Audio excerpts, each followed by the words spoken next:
किरीट सोमय्या भाजपचे नेते सध्या पत्रकार परिषद घेतात। आपण थेट जातोय। अनिल परब यांचं आता बुकिंग अनिल देशमुख आणि नवाब मलिक सोबत झालेलं दिसत आहे। आज ज्या ईडीचा धाडी पडल्या तो विषय गेले 12 महिने मे 2021 मध्ये अनिल परबचा दापोली रिसॉर्ट याबद्दल पहिली तक्रार आम्ही केली होती। जून 2021 मध्ये मोदी सरकारचा एन्व्हायरमेंट मिनिस्ट्रीचे प्रतिनिधी तिथे गेले होते। दापोलीला मुरुड गावात सर्वे नंबर 446 वर अनिल परबनी 5 स्टार रिसॉर्ट बांधलं। त्याच्यावर सुनावणी झाली। नोव्हेंबर 2021 मी महाराष्ट्राच्या जनतेला सांगू इच्छितो, नोव्हेंबर 2021 मध्ये ठाकरे सरकारने लोकायुक्तकडे मान्य केलं की अनिल परबनी बेकायदेशीर रिसॉर्ट बांधला। त्याला पाडण्याचा आदेश ठाकरे सरकारने दिला आणि त्यानंतर आता 4 दिवसापूर्वी केंद्र सरकारने सांगितलं की अनिल परबला जे मुदत देण्यात आली होती रिसॉर्ट पाडण्याची ती 2 मे 2022 ला संपली आहे। आता महाराष्ट्र सरकारने रिसॉर्टचं वीज पाणी बंद केलं पाहिजे। जे धाडी घातल्या गेल्या आहेत त्या माझ्या तक्रारीचा आधारित आहे असं दिसतंय। अनिल परबनी या रिसॉर्टसाठी 25 कोटी रुपये वापरले। हे 25 ते 25 कोटी कॅश मध्ये रोख मध्ये वापरले। 7 कोटी रुपये व्हाईटचे वापरले। पण हे दोन्ही 25 कोटी ब्लॅक आणि 7 कोटी व्हाईट हे अनिल परबने आपल्या चोपड्यात दाखवलेलं नाही। जे 7 कोटी चेक देण्यात आला तो अनिल परबचे पार्टनर सदानंद कदमने 52 लाख 42 लाख 5 कोटी 42 लाख अशा प्रकारचे चेक दिले। अशा प्रकारचं स्टेटमेंट सदानंद कदम आणि अनिल परबचा ऑडिटर चार्टर्ड अकाउंटंटनी दिलेलं आहे। इन्कम टॅक्सच्या धाडीत एक गोष्ट बाहेर आली, अनिल परब रिसॉर्टचे मालक आहे।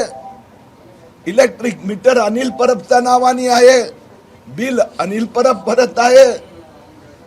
ठाकरे सरकार आल्यानंतर त्याचा प्रॉपर्टी टॅक्स 2019, 20, 2021 हे अनिल परब भरत आहेत।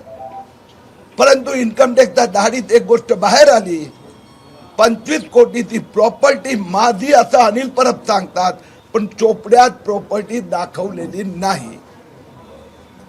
म्हणून एक इन्कम टॅक्सला मी आग्रह केलाय की बेनामी प्रॉपर्टीच्या अंतर्गत अनिल परबवर कारवाई झाली पाहिजे। मला विश्वास आहे अनिल परबचा रिसॉर्ट पुढे बेनामी घोषित केला जाणार। 2 हा रिसॉर्ट साठी काळा पैसेचा उपयोग झाला आणि म्हणून तो काळा पैसा वापरण्यात आला। त्याचं इन्कम टॅक्सने संशोधन केलं पाहिजे। पर्यावरण मंत्रालयाने एन्व्हायरमेंट ऍक्ट सेक्शन 15 अंतर्गत यांच्यावर फौजदारी प्रक्रिया सुरू केली। दापोली कोर्टात 2 महिन्यापूर्वी तक्रार करण्यात आली। त्या तक्रारीच्या आधारावर आता ईडीने पुढचं पाऊल उचललं आहे। त्यात पार्किंग द क्राइम मनी, कारण की हा जो 25 कोटी काळा आलाय तो क्राइम मनी आहे, करप्शनचा पैसा आहे। तो पैसा कुठला आहे? तो पैसा बजरंग खरमाटेकडून आला आहे की तो पैसा पोलिसांचा बदल्याचा आहे की तो पैसा सचिन वाझेने दिलेला पैसा आहे? याचा शोध कार्य ईडीला करावं लागणार।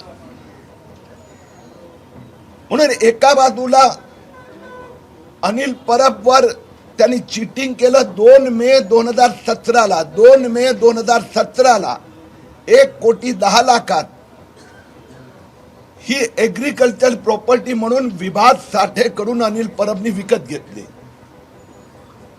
ही एग्रीकल्चर प्रॉपर्टी विकत घेताना जे एग्रीमेंट केलं गेलं त्यात हे CRZ आहे, हे लिहिलं आहे एग्रीमेंट मध्ये. पश्चिमेला अरबी समुद्र किनारा आहे, बांधकाम होऊ शकत नाही. विभाग साठेने 2015-16 मध्ये एने करण्यासाठी अर्ज केला होता, तो रिजेक्ट झाला होता. 2017 मध्ये टाउन प्लॅनिंगनी सांगितलं CRZ आहेत म्हणून अनिल परबनी खाडाखोड केली डॉक्युमेंट मध्ये, खोट्या पद्धतीने एने मिळवलं. तर त्याच्या विरोधात पण त्याच्यावर फौजदारी कारवाई करण्याचा लोकायुक्तकडे आदेश देण्यात आला आहे. आणि मला विश्वास आहे की अनिल परबनी जेवढे मल्टिपल गुन्हे केले आहेत त्याला अटक व्हायलाच हवी. फोर्जरी, फ्रॉड, चीटिंग, कनायवन, बेनामी property, involve in crime, getting corruption money, parking the scam money in properties. And सगळ्यात मोठं रत्नागिरीचे पालकमंत्री अनिल परब. उद्धव ठाकरे साहेब, कोविड मध्ये तुम्ही आणि तुमचा माफिया सेनेनी कोविड मध्ये कमायच केली. उद्धव ठाकरेंना एवढं ऐकायला येत नाही का की अनिल परबनी रिसोर्ट बांधण्यासाठी 3 फेज पॉवर कनेक्शन 23 मार्च 2020 ला घेतलं. ज्या दिवशी प्रधानमंत्रींनी 100% लॉकडाऊन घोषित केलं त्या दिवशी तुमचं विजय मंत्रालय त्याला 3 फेज रिसोर्ट बांधायला कनेक्शन देतात. जे गुगल मॅप आले, सॅटेलाइट मॅप, त्यात स्पष्ट लिहिलं आहे रिसोर्टचं मेजर बांधकाम 23 मार्च 2020 ते 21 मार्च 2021 दरम्यान झाला. ज्यावेळी महाराष्ट्र 100% लॉकडाऊन मध्ये होतं त्यावेळी पालकमंत्री रत्नागिरीचे अनिल परब तिथे 7 स्टार रिसोर्ट बांधत होते. आणि मला खात्री आहे की अनिल परबची अटक होणार.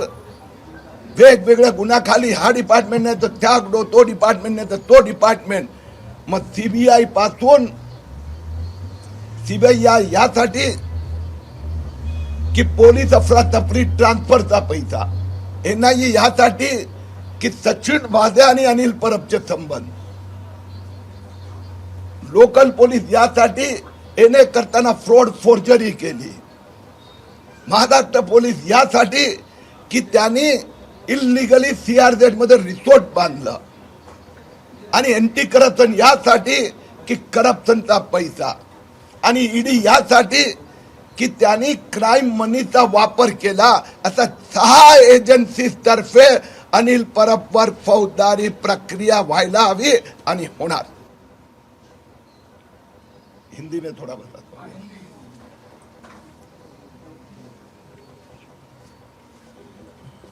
उद्धव ठाकरे के CMO के मिनिस्टर, मुख्यमंत्री के CMO के मंत्री अनिल परब का जेल जाना निश्चित है.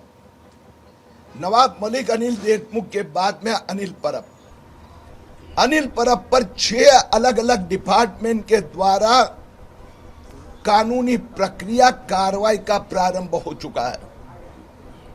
अनिल परब ने खोटे दस्तावेज, फोर्जरी, फ्रॉड, चीटिंग करके इन्हें परमिशन ली, इसलिए महाराष्ट्र की पुलिस उसके खिलाफ कार्रवाई करने जा रही है. आज ED के जो छापे हैं उसमें जो दापोली में रिसोर्ट बना है 25 करोड़ का, 25 करोड़ कैश और 7 करोड़ वाइट के खर्च हुए हैं,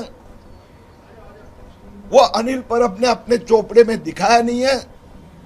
इसलिए parking the crime money, developing अ बेनामी प्रॉपर्टी, रिसोर्ट का प्रॉपर्टी टैक्स अनिल परब भरते हैं लेकिन चोपड़े में प्रॉपर्टी दिखाई नहीं है. कोविड के दरमियान लॉकडाउन के समय में ये 7 स्टार रिसोर्ट बना. ये resort CRZ no development zone में बना. इसके लिए इन्वायरमेंट मिनिस्ट्री ने दापोली कोर्ट में जो केस फाइल किए उसके आधार पर, इन सब के आधार पर ये ED की कार्रवाई है. मुझे विश्वास है कि ईडी की कार्रवाई के पश्चात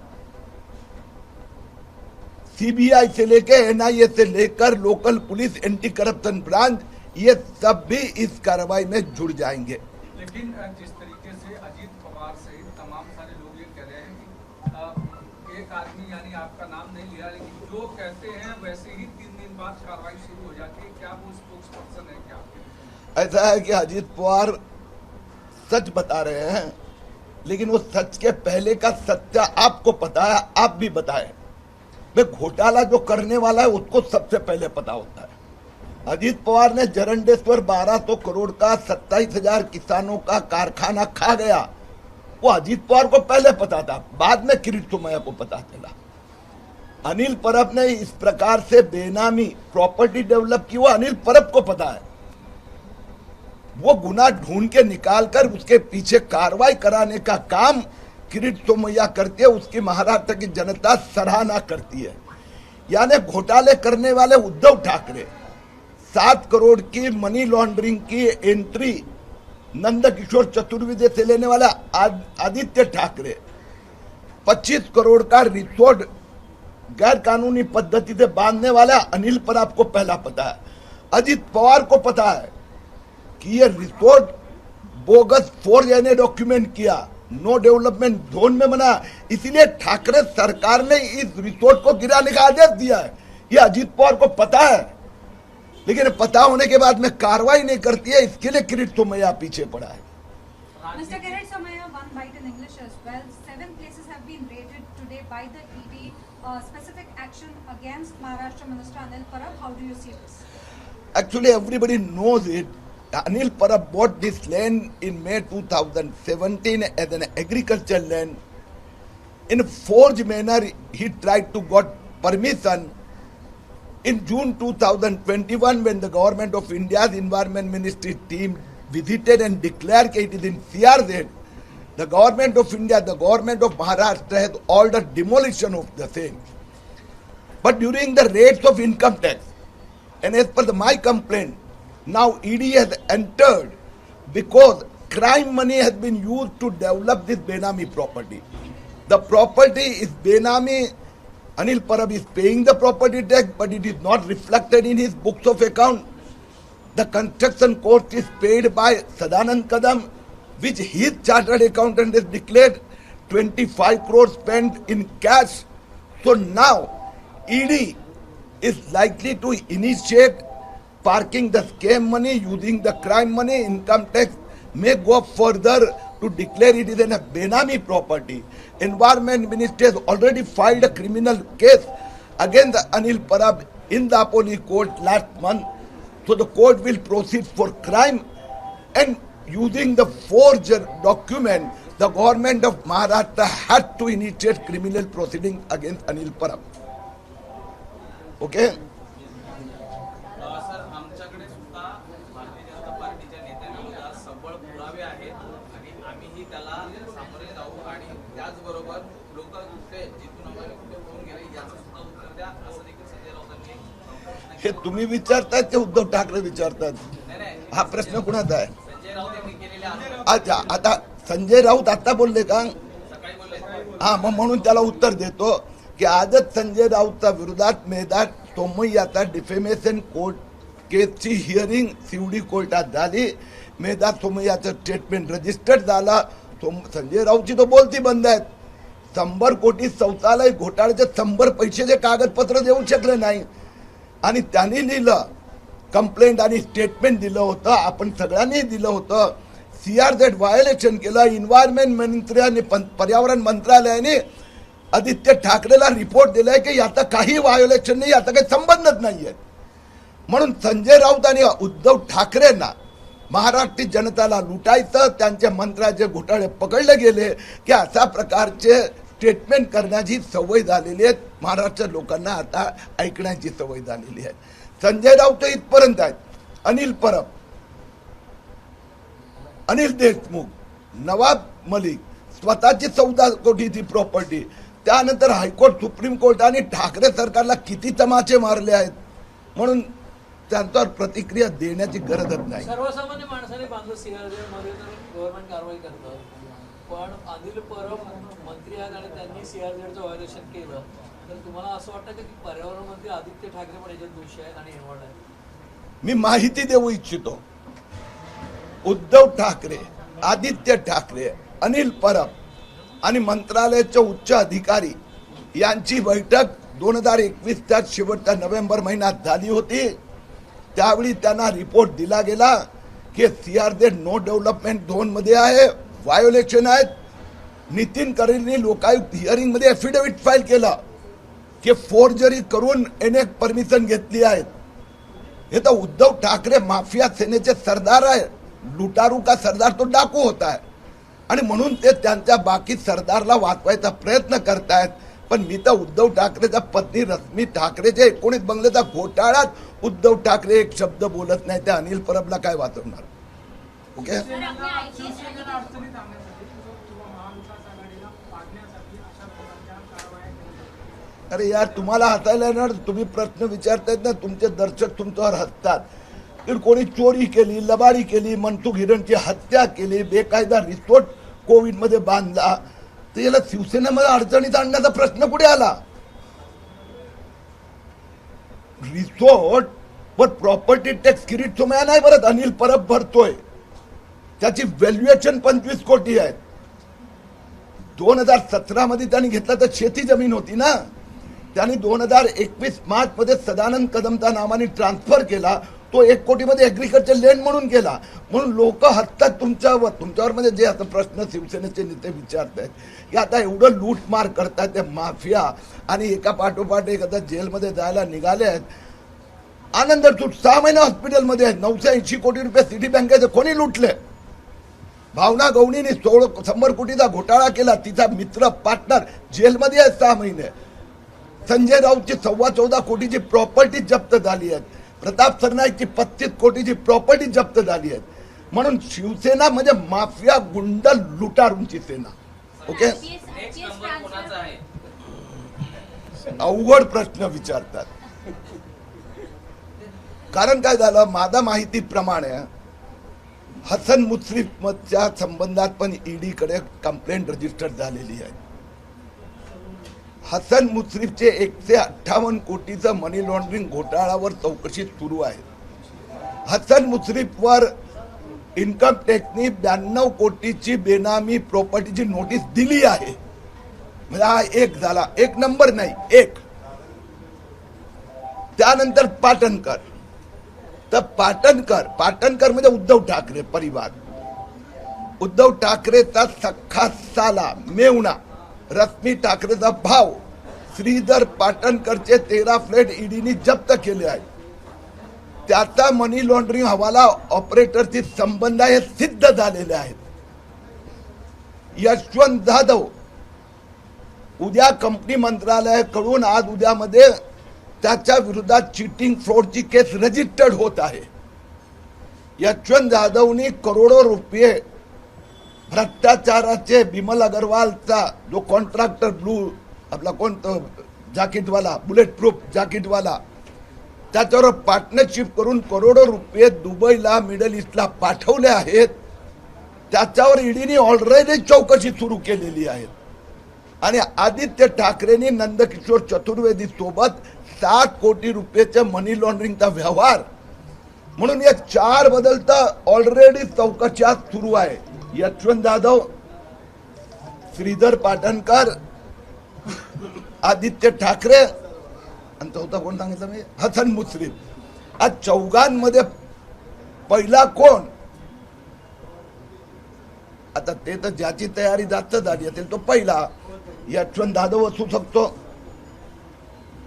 चला, ईडी एंटिलिया केस को क्यों नहीं ले रही है? जब उसमें काफी ये बात सामने आई है कि सचिन वजे ने काफी पैसे भी लिए थे, मनी काउंटिंग मशीन भी मिला था, प्रदीप शर्मा का मनी ट्रांसफर भी हुआ था. How do you comment? ED Antilia case में एंट्री क्यों नहीं ले रही है? see, ED is doing handling several cases. It is the first time in India we got a mafia government in Maharashtra. So this mafia sarkar, all leaders and all ministers are involved in mafiagiri. And that's why the ED Mumbai is seemed to be overloaded. Because more than 1.5 dozen ministers, leaders, properties have been attacked. तो it may be short of human supply. माफ कीजिएगा, ये सवाल पहले हो गए थे, मुझे बता चले करिएगा।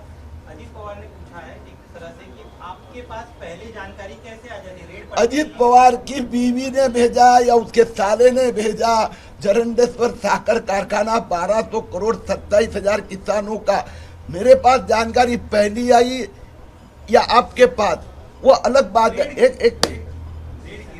एक मिनट, लेकिन अजीत पवार को ये तो पता है ना कि उसने लूटा है, तो लुटारू को पहले पता होता है। उद्धव ठाकरे को पहले पता है कि उसने 19 बंगलों का धोखा घोटाला किया। अभी उसके बाद में मेरे पास उद्धव ठाकरे के साले का साला अगर जानकारी देता है तो उद्धव ठाकरे उसको कहे, मुझे क्यों कहते हैं? तो मेरे पास इंफॉर्मेशन पहले आ जाती है, मैं उसको फॉलो अप करता हूं। मैं आज मेरे 27 केसेस चल रहे हैं, पिटीशन मेरे द्वारा किए हुए 6 petition in high court, already 4 are filed. Anil Parab की पिटीशन भी फाइल हो रही है। और उन्हें एक मिनट तो नहीं, सवाल का बरोबर जवाब दे रहा हूं। एक मिनट सुनो, एक मिनट सुनो, अरे जवाब सुनो यार। लोकायुक्त के पास मेरी 11 पिटीशन चल रही है, तो ये अजीत पवार और ईडी जो बोले सब कमीशन पिटीशन मेरी चल रही है, और उनके अर्थ में, उनके फॉलोअप में एक्शन हो रही है। अनिल परब के खिलाफ आपने 10 बार मेरी जानकारी दी होगी, लोकायुक्त के पिटीशन उसके, तो वो अजीत पवार और संजय राउत इशू डाइवर्ट करना चाहते हैं। आप नहीं सुनो यार, अनिल परब के बारे में आप लोगों ने अलग है, आप जवाब अलग दे रहे हैं। सवाल फिर से पूछेगा आपसे, सवाल फिर से पूछेगा। सवाल ये है कि ईडी कार्रवाई करने वाला ये आपको कैसे पता चलता है? करप्शन का नहीं पता चलता, करप्शन की बात अलग है, आपको बहुत ज्यादा पता चलता है। लेकिन ईडी कब अरेस्ट करने वाली है, ईडी किसके घर कब जाने वाली है, ये आपको पहले कैसे पता? आपको भी पता है, सवाल है आपको। अरे यार जवाब ही नहीं सुन रहे हो आप। बोलिए, सुनते। आपको भी पता है, क्योंकि आप बातमी दे रहे हो, खबरें दे रहे हो। तो जब हम केसेस फाइल करते हैं तो वहां हियरिंग के दरमियान ये कमिटमेंट आती है, तो कमिटमेंट आती है, तो मैं इसमें डेडिकेटेड हूं, तो मैं तुरंत रिफ्लेक्ट कर सकता हूं। अभी जब कोर्ट में, दापोली कोर्ट में अनिल परब के खिलाफ क्रिमिनल कंप्लेंट फाइल हुई, उस कंप्लेंट आप पढ़ो, उसमें लिखा है कि फोर्जरी किए, फ्रॉड किए, चीटिंग किए, ये गवर्नमेंट ऑफ इंडिया ने लिखा है। तो इट इज फेट ए कंपनी के कभी ना कभी अनिल परब को जेल में जाना है। इनकम टैक्स की रेड पड़ी, आपके चैनल ने खबर दी कि सदानंद कदम के ऑडिटर ने राइटिंग में स्टेटमेंट दिया कि 7 करोड़ सदानंद कदम के अकाउंट से गए, और अनिल परब के रिपोर्ट स्टेटमेंट में 0 रुपीज दिखाई है, तो जेल में जाना ही पड़ेगा। बात रही कि भाई ईडी हो, इनकम टैक्स हो, उससे फिर तुम्हें रिगरसली फॉलोअप करता है, उनको यह है कि उनको जेल में जाना पड़ रहा है, वो उनका प्रश्न है। महाराष्ट्र की देख लो, आपने प्रश्न पूछा, जवाब दे दिया, अभी आगे बढ़े। महाराष्ट्र की जनता को कौन पहले बताता है, कौन बाद में बताता है, वो आपकी टीवी चैनल के लिए गिमिक है। महाराष्ट्र की जनता को अजीत पवार ने लूटा, अनिल परब ने लूटा, वो जेल में जा रहा है, उसका आनंद है। आगे बढ़े।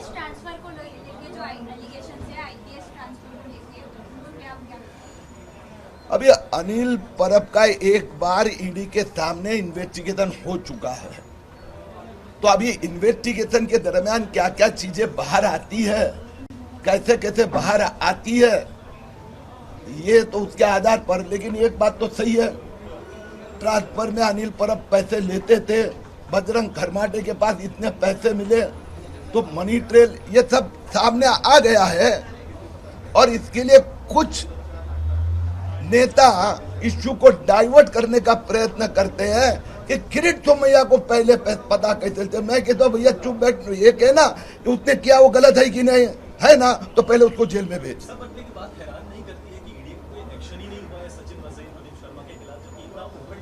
सामने आया है, सारी जनता को पता है, आप भी बार-बार सचिन वसे की बातें करते हैं, लेकिन ईडी खामोश नजर आती है, ऐसा क्यों है आपको लगता है? देखो, हर एक एजेंसी के पास अपना अपना काम है, और जुडिशरी अभी सब में, ये सब विषय में जुडिशरी ऑलरेडी इन्वॉल्व है।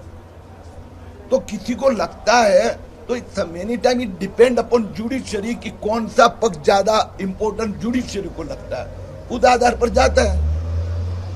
ओके,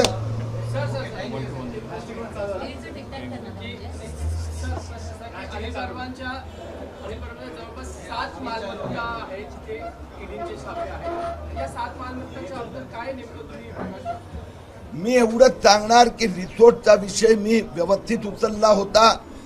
त्यानंतर अनिल परबचा केबल मधली इन्कम, संजय कदम, सदानंद कदम बरोबरची पार्टनरशिप, अनिल परब मंत्री असताना दर महिन्याला त्याला केबल कन्सल्टन्सी फीस 15 लाख रुपये मिळते. त्याचे बाकी सगळे जे गोष्ट आहेत, आता हळूहळू तो 7 आहे की 707 आहे बाहेर येणार. तर अनिल परब यांची अटक आणि त्यांचं तुरुंगामध्ये जाणं हे निश्चित असल्याचं किरीट सोमय्या म्हणतात. 25 कोटी रुपयांची अफरातफर किंवा 25 कोटी रुपयांचा गैरव्यवहार रिसॉर्ट प्रकरणामध्ये झाल्याचा आरोप किरीट सोमय्यांनी केलाय.